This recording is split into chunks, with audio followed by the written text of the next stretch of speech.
I want you to watch this short video and think about the emotions that it makes you feel.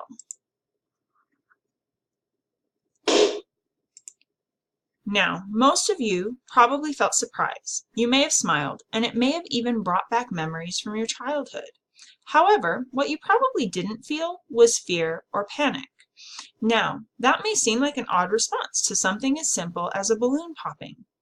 But for people like me who are allergic to latex, those feelings of fear and panic aren't as crazy as they first seem, and I'll tell you why.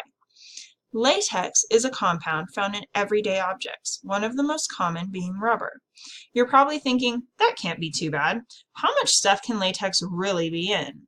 It will probably surprise you the number of things that you use and touch every single day that could send someone like me with a latex allergy to the hospital, or at the very least cause a reaction. Right now, there is no known cure for latex allergies, and they can be life-threatening. That's why it's referred to as a chronic disease, and why being aware of it is so important. There are two major reactions that a person with latex allergies can have when they encounter it: anaphylaxis and asthma.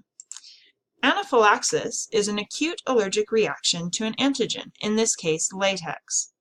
The symptoms include, but are not limited to, difficulty breathing, itching, swelling, hives, coughing, vomiting, dizziness, passing out, and even death. Depending on the severity of your symptoms, there are several treatments. For severe cases, like the first photo, you would be injected with an EpiPen, which injects the user with epinephrine. This narrows the blood vessels and opens the airways in the lungs, allowing the user to start breathing again, and usually involves a trip to the emergency room after you've been injected. For less severe reactions, like the second photo, you can use Benadryl or another over-the-counter allergy medication, but the best treatment is just to avoid latex as much as possible and thus avoid the reaction. The second type of reaction is allergy-induced asthma. Asthma is a respiratory condition causing difficulty in your breathing. In the beginning, this type of reaction is usually only brought on by airborne latex particles, like the particles that go into the air when a balloon pops. However, it can lead to regular asthma that can be triggered by strong scents such as smoke or perfume. This is treated with regular asthma medication, such as an inhaler, but can also lead to a trip to the hospital, depending on the severity of your asthma attack. Now, if those two reactions weren't bad enough or didn't give you enough to worry about, you also have to worry about cross allergies. A cross allergy is when your body reacts to something even though you aren't actually allergic to it. Your body does this because it thinks the thing you are reacting to is the thing that you're actually allergic to. With latex allergies, there are a whole lot of food that can cause a cross reaction if you eat it. The top 10 are bananas, avocados, chestnuts, kiwis, apples, carrots, celeries, papaya, potatoes, and tomatoes. The reactions from a cross allergy are pretty much the same as an actual allergy and can be just as severe and dangerous. Now you know the basics, but what does this mean for real life?